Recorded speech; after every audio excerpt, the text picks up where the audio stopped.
And if you're going to win souls, you've got to love souls.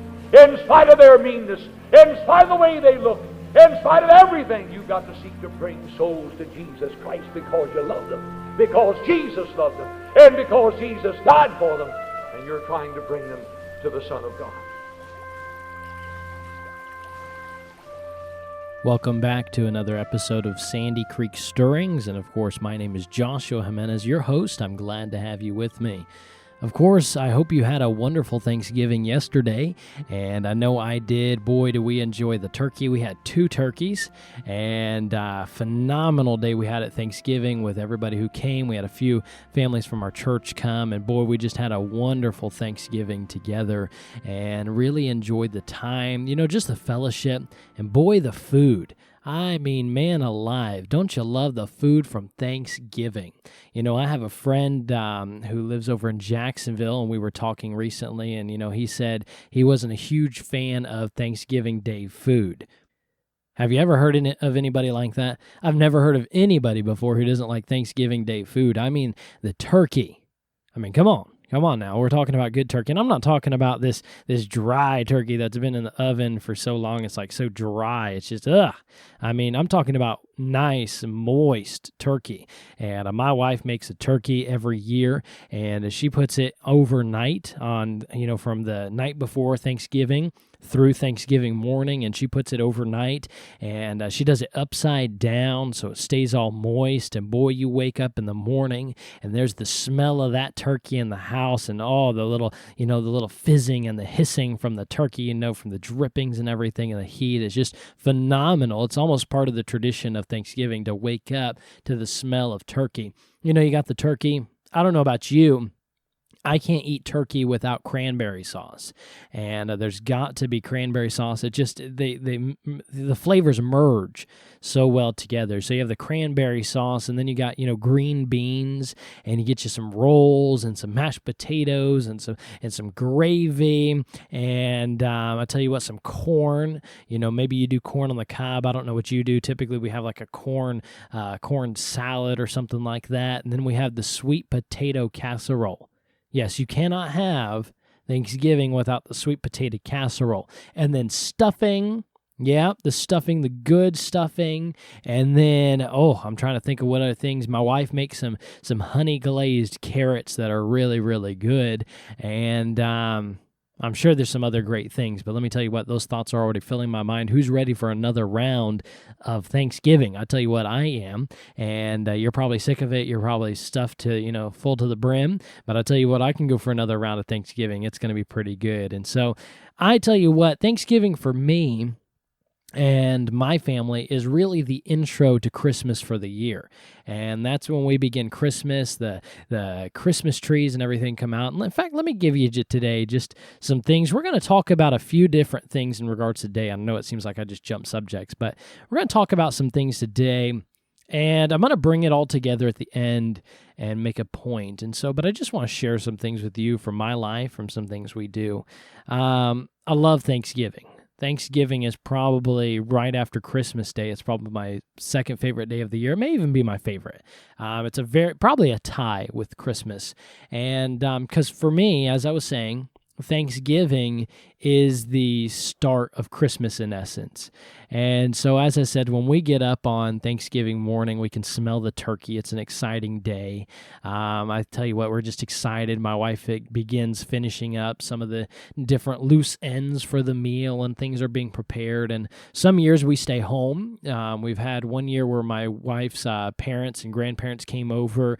We had a year where we went over to my parents' house. It's different every year. We're not committed to any single thing, and I don't want to be committed to something every single year. I want to be able to do whatever, and but maybe you have something you do every single year. But we have that Thanksgiving meal around 11:30, just a good Thanksgiving meal. And then after the meal, typically you wait and you fellowship. You talk for, I don't know, half an hour, an hour and a half, somewhere in there, and then you have the dessert. I mean, apple pie, pecan pie, vanilla ice cream, and yet the number one is always the pumpkin pie. You cannot beat the pumpkin pie. My wife makes the best pumpkin pie that will ever touch your lips. And so if you want a good pumpkin pie, you need to come over to my house, and my wife will make you the best pumpkin pie you've ever tasted, best pumpkin pie you've ever smelled. And I'm not saying that just because she's my wife. I'm saying that because it's real. She does make the best pumpkin pie. No bias there whatsoever. None. Zero zilch. She makes the best pumpkin pie. And so you have the pie, and then, I like to have a nice cup of coffee with my dessert. And then from there, it's nap time. Let's just be honest. Don't try and worm your way around it. Let's be honest. Nap time is there. It is time for nap time. I mean, we're going to lay down, and so I'll go sit in my recliner. My 2 little girls, they'll go to bed for their nap, because that's essential. And I'll lay down in my recliner and lean back, put my feet up, maybe get my pillow off my bed and put it up and prop my head up, and I'll just close my eyes, full belly. The sweetness of the pie and the coffee still lingering, and just take a gentle doze. Study the back of your eyelids. Go to sleep. Probably the best nap of the year is the Thanksgiving Day nap. It's just as much tradition as the turkey is the Thanksgiving Day nap. And so I enjoy that time. Typically, my wife will sit on the couch opposite of me, and she will be looking through all the Black Friday ads, because with her, that's a big deal. Black Friday shopping and all those different things. And so if we even have that this year, it's going to definitely be different. And so you got that, and then we'll wake up. And this is where people begin to, they do different things. Typically, a lot of people, it's very similar as far as Thanksgiving moving forward with the traditions they do that day. But for me and my family, when we get up from our wonderful nap, then begins Christmas. It's like Christmas overload. Typically, I'll get up right before the girls wake up from their nap, and I will go outside and I will get the boxes of Christmas decorations. Yes, the best boxes in the world are the boxes that contain the Christmas decorations. The ones that contain $1 million are pretty good, but the Christmas decorations beat them out. Christmas is that amazing. And so I will go out, I will get the boxes of the Christmas decorations, and I will bring them inside to the house. And then it is started. The girls wake up from their nap. We load up in the vehicle, the car, and we drive to Gainesville.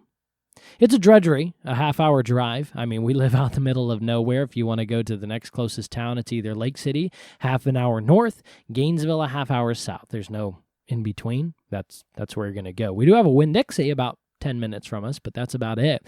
And so we get in the car and we load up and we drive down to Gainesville. And there, off of exit 390, I'm like giving them a shout out almost. Off of exit 390, right in front of the Publix, we pull in, and there's a tent with real Christmas trees.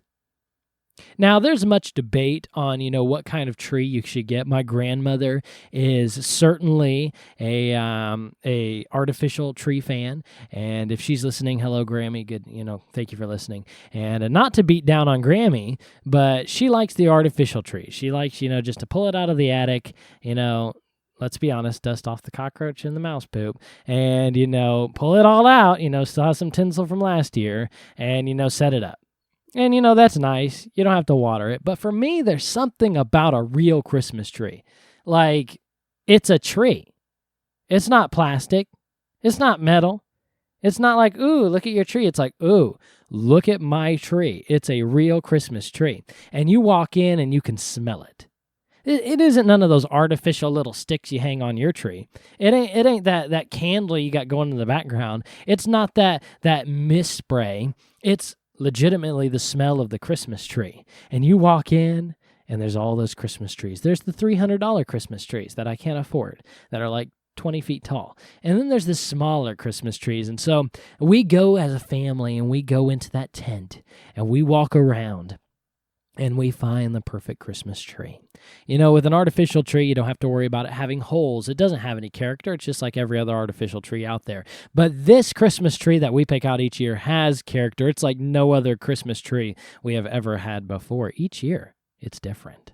And so we go and we look, and, you try to identify the holes. There's a hole right there in that tree. We don't want that one. And so you try to find the perfect height, the perfect width, and finally you settle on that tree. You walk over, you break a little nub of the branch off, and you smell it to make sure it has enough smell.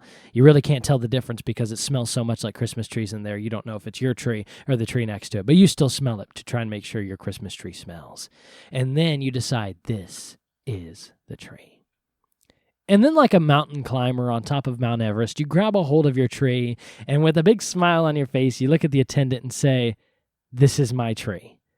And they come and they grab it and they, take it to the little shaker machine and they shake it all up and get all the loose and dead leaves and branches or whatever you call them, little needles out. And they put it in that little net thingy, majigabob, and they put it and they load it up in your car. And then you go to pay for the tree. And there's a little pink slip on all the trees that if you keep that slip and you have it when you come to buy a tree next year, you get 10% off. And so I pull that out of my wallet and I buy the tree, and we come back, and then it is full on Christmas. I mean full on Christmas. We get home, the tree gets set up, and while it's falling, all right, those of you that have an artificial tree, you don't know what a falling is. But when you buy a real Christmas tree, you got to have about 30 minutes to let it fall. I mean, when you take the netting off, it's got to fall open. All the branches have got to come down, because they were up, but then they got to fall down. And so you got to get it all to where it's nice and even. So you give it about 30 minutes, and boom, that falling is done, and we hit play, and the Christmas music comes on. I mean, you got the orchestra, Christmas music, and I think the first song, we play the same song every year. Every year we play the same song, and or the same CD rather. It's a Christmas extravaganza. It's a orchestra. They play all the good old songs. First Noel, Sleigh Ride. I think it opens up with Sleigh Ride. Let's hear those sleigh bells jingling, ring ting tingling too. And so it opens up with that, and boy, it's just Christmas spirit comes alive in your heart. Joy to the world all over your face. And something inside you just wants to shout. And you say, "I don't know what you're talking about. You must not love Christmas." For me, Christmas it's huge. It's huge. I mean, the time of the year where people seem to just have love, joy, and peace more than normal, and people seem to have a better attitude. There's a spirit of, what gift can I buy you? It's an exciting time.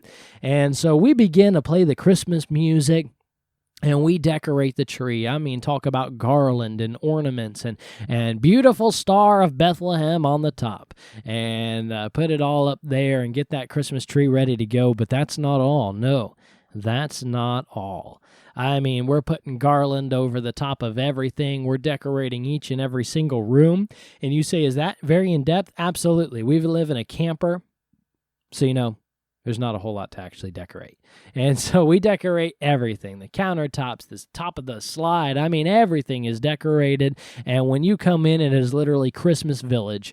And our house can match any of the Hallmark movies. And so we love Christmas around here. So we get it all decorated, and by then, it's time to eat again. And so we have the leftovers from the Thanksgiving meal, and it's just an exciting time. And then eyes begin to droop, don't they? It's sleepy time.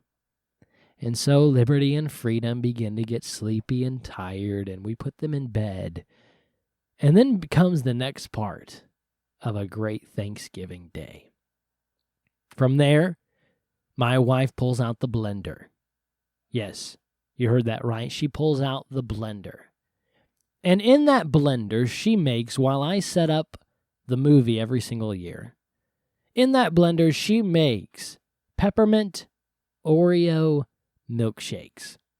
You say milkshakes, it's freezing cold. How about hot chocolate or something? People, it's Florida. Very rarely on Thanksgiving Day in Florida is it cold. Now, it's a little chilly, maybe in the 50s. Maybe in the 60s. Some years it's hot. I mean, one year it was like 40-something, so that's nice. But yeah, typically it's milkshakes, peppermint Oreo milkshakes, and they are amazing. And so we get those milkshakes, and by then I've turned on the movie, and it's ready to hit play, and we sit down, my wife and I, with just the Christmas lights on, and we share an evening drinking peppermint milkshakes and watching some sort of classic Christmas movie. So just a wonderful day. And so then, of course, we go to bed, and Christmas season has begun. I don't know what you do for Christmas. ever since I was a little boy, we've pretty much done the same Christmas traditions. It's carried over to my family. We do things a little bit different. Tabitha and I, make compromises, and we do some of what she wants to do, some of what I want to do, and we compromise, and it's become our own traditions, and so we enjoy the time that we have together. Now, as far as the actual Christmas holiday season, and we play Christmas music, we do the typical things that a lot of people do. We'll drive around and go look at Christmas lights, and that's a little bit harder for us to do. It's a little bit more difficult. We're in a rural area, not as many neighborhoods to go look at Christmas lights, but we'll still at some point drive around and show the girls Christmas lights and look at those things together. There's a holiday parade, a Christmas parade in High Springs. Thank goodness that it's still rural enough to where we can actually go in good conscience. And when we lived in Fort Myers, Florida, we would go to the parade, but that's pretty much something I don't think we could do anymore with their wicked music just blaring all over the place. But it's a rural community. In general, the parade is pretty clean, and so we can go in good conscience, and so we'll go to that. Typically, the teenagers, we run the teen group at our church. We'll take them on an activity or two. One of the activities that we take them on that always seems to be a big hit, it's very simple, but it seems to be a treat for everybody to be able to go. We typically take them to like a McDonald's or something, get hot chocolate or something, and then we'll go to the hospital. Now, I know that sounds weird, but our hospital, I believe it's North Florida, has a little duck pond out front of it. And, so we'll go, and around the duck pond, they'll set up just a Christmas light display, and you can walk around the duck pond. It's a short walk, but it's enjoyable, and typically it's a little chilly that night, so it's just a good evening we have with the teens. We enjoy that time together, and so we'll do that, and there's lots of other things we do. We just enjoy a good time. All the church activities, it's a very busy time for the church. Extremely busy time. I mean, we've got this activity, that activity. Typically, we have going on the Christmas Revival, and we've had that go on every year with Dr. Dave McCoy of the People's Baptist Church in McDonough, Georgia, and phenomenal man of God. In fact, I have him scheduled to do an interview with us, and we'll be releasing that interview episode here in just a week or two, maybe 3 weeks. I'm not completely sure on the date yet, but it'll be a phenomenal episode we'll have with him. So just to put a little bug in your ear on that. But Christmas, love Christmas time. I don't know what traditions you do, but I just enjoy Christmas. I really do. My mom, when we were growing up, she had the cookie Christmas day, and not literally Christmas day, but like a Christmas cookie day. And she would have us all come into the kitchen, and we would begin to make Christmas cookies for hours and hours. There's some other traditions. One of them was we would have, when I was a kid growing up, we would have a stocking for Jesus, and it was just something that we would take a couple slips of paper, and on Christmas Eve, as a child, we would just write something down that we were giving Jesus for the year. Maybe it was a goal we were setting. Maybe it was a habit we were giving up. Maybe it was, you name it. And we would put that into the stocking. And then on Christmas Eve, we would look at the ones from last year. I mean, talk about putting a damper.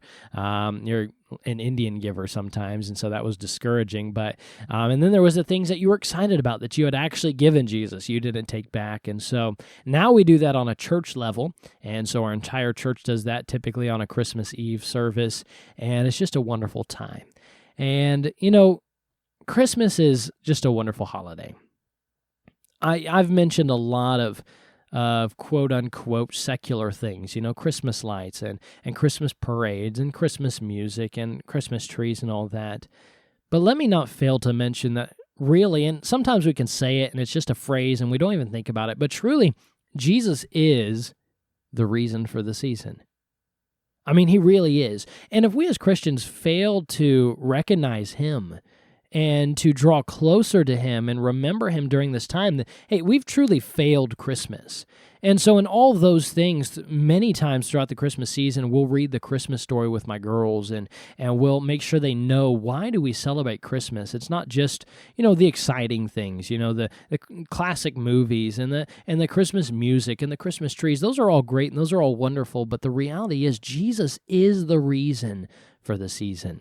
And so we can't get away from recognizing him and growing closer. If anything, okay, do not let the busyness of Christmas and its season and its holiday draw you away from your relationship with God. Instead, it should draw you closer to God.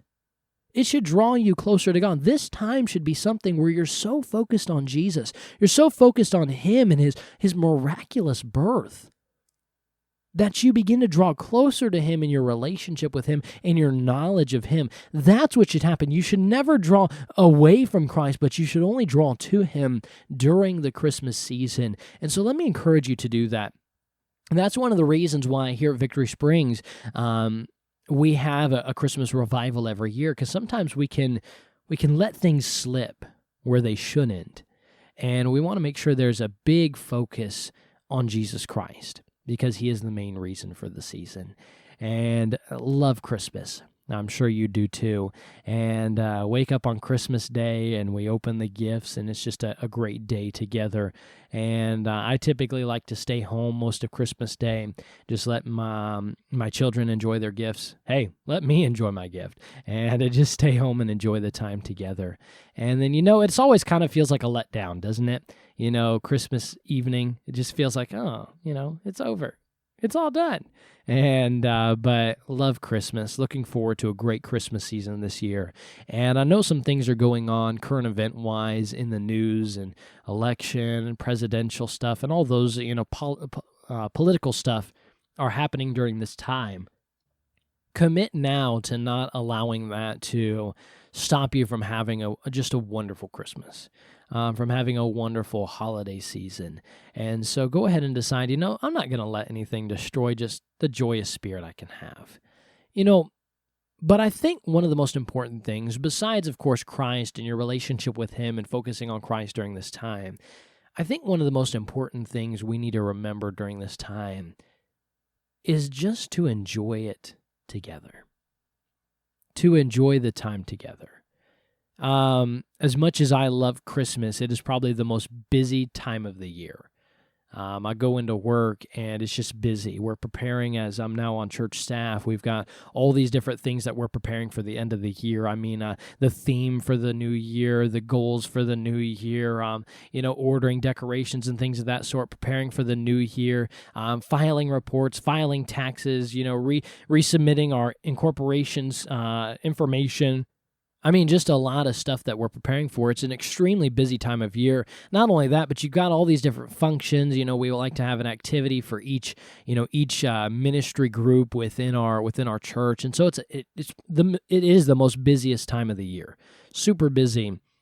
But if we allow it to, it can become so busy that we forget that we really need to just stop and spend time together.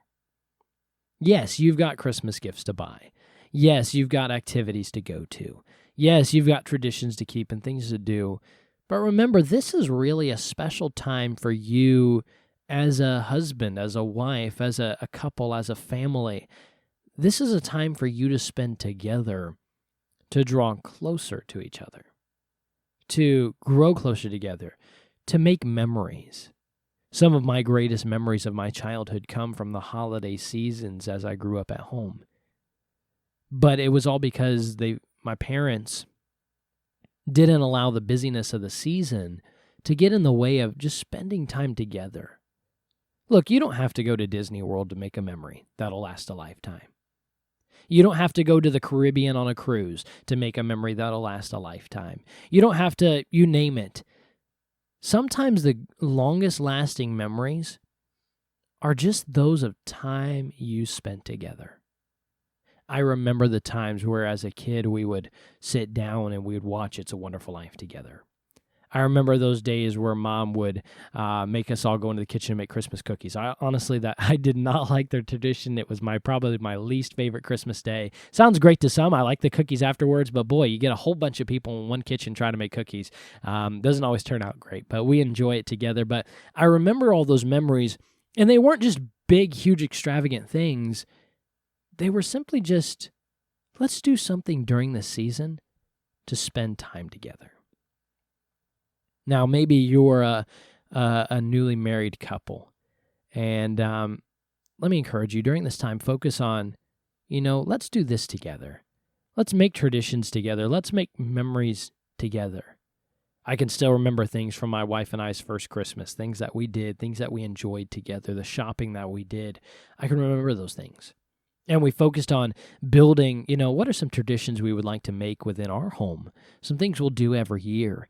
And peppermint Oreo milkshakes have turned out to be one of those things. And so those memories you can build upon, and they can last forever. They can last forever. If you're a family and you have kids, and let me encourage you, it doesn't have to be all these big things. Don't get so caught up in working to try and make money to try and buy gifts. I think personally, the greatest gift you can give your child is just spending time with them this Christmas. Now, yes, if you're able to, buy your kid a gift. But I'll tell you what, if as a child, deep in my heart, if I had to choose between, which would you rather have, time with your parents or a gift?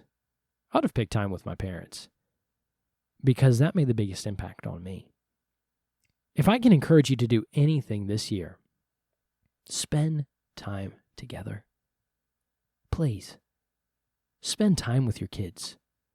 Spend time with your wife. Spend time with your husband. Get together as a family. It doesn't have to be some big activity. Just sit down and watch a dumb Hallmark movie that everybody knows how it's going to turn out. Girl goes to small town, meets old boyfriend, blah, blah, blah, blah, blah. In the end, they get married again. Hooray, end of Hallmark movie, and that's about 99% of them. And just watch a movie.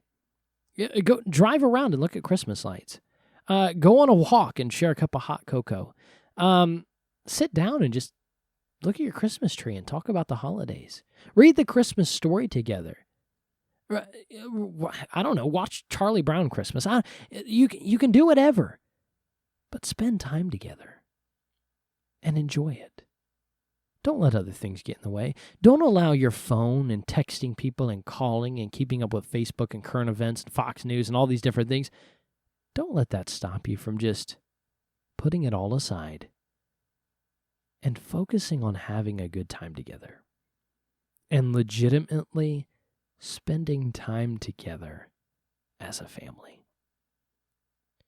If I can encourage you to do anything this season, don't allow the busyness and the hustle and bustle and the excitement of Christmas to allow the memories you could have made pass you by. Enjoy time together. Yes, keep the traditions, do all those things, but remember, spend time together. The memories you make during this Christmas season with your family, with those around you, can be memories that'll last forever, if you'll just allow them to, and legitimately put everything aside and just say, this is us. Let's spend some time together. Do that this year, and I guarantee this Christmas season will mean more to you than it ever has before. And so I'm looking forward to a great Christmas season to spend with my two girls, with my wife, with my extended family, with church family. It's going to be great. And I tell you what, I can tell you now, we're going to make some memories together as a family that will last forever. I'll leave you with this one last little story. One of my memories that I have from when Tabitha and I were first married was from our very first Christmas. Actually, it was our second Christmas, and Liberty was, a year old, and we went to the hospital, as I said, North Florida in Gainesville, and we went and we walked around the duck pond. It was cold. It was very chilly that year, and I think it was just a day or two before Christmas, and we walked around, looked at the Christmas lights together. Liberty was all bundled up like she was, in Canada. And she was in her stroller, and we walked around. I remember we walked into the hospital to use the restroom. And in the hospital, they have this huge, I don't know what it is, a 20-foot tree, maybe 15, 20-foot tree. And that's all lit up, and it had ornaments. I remember Tabitha walked in to use the restroom. I remember I had time just with my 1-year-old little girl. And I pulled that stroller in front of the Christmas tree, and I took her picture, and I still have that picture on my phone. And something as simple as that is a memory that'll stick with me with my 1-year-old little girl that'll last forever. And one day, Liberty will be married. She'll be in somebody else's home, But you know what? I'll have a memory that'll last forever of that time where I took my 1-year-old little girl and just spent time with her in front of a Christmas tree in the hospital lobby. Those are memories that'll last together. So spend time together and enjoy the time that you have together. Now, I have a special treat for you today. I've been working on something, and I'm glad to be able to put it into place. And today for our outro, I normally do the same song, the same music every time we leave an episode. But today, for the rest of the Christmas season, we're doing something special for you. And we're going to play a Christmas song and a different Christmas song each episode during the Christmas season, and we're going to leave with that as our outro music. And so today, I'm going to play for you as we leave today from and with the permission of, let me start with this, with the permission of North Valley Publications and Mountain, California, and their CD, it's entitled The Sounds of Christmas. It's piano solos by one of my favorite pianists of all times, David Webster. And so I'll say that for you again. The CD, is entitled The Sounds of Christmas, and it's piano solos by David Webster. You can buy that CD at nvpublications.org. Again, that's N as in, Nancy, V as in victory, I guess. Nancy Victory Publications.org, nvpublications.org. You can go buy that CD, The Sounds of Christmas. It's one of my favorite Christmas CDs, and it's just a good piano CD, good, for a nice romantic moment with your wife. And so there you go, gentlemen. Go buy that CD. I think it's $14.95. Who knows? It may be on sale during the Christmas season. I'm not sure, but nvpublications.com. And I'm going to play for you my favorite song from the CD to start off our Christmas season, The First Noel. And so hope you enjoy it, and we will see you, or hear you, or talk to you on Tuesday. But until then, even during the Christmas time, keep looking up and keep stirred up for the cause of Christ.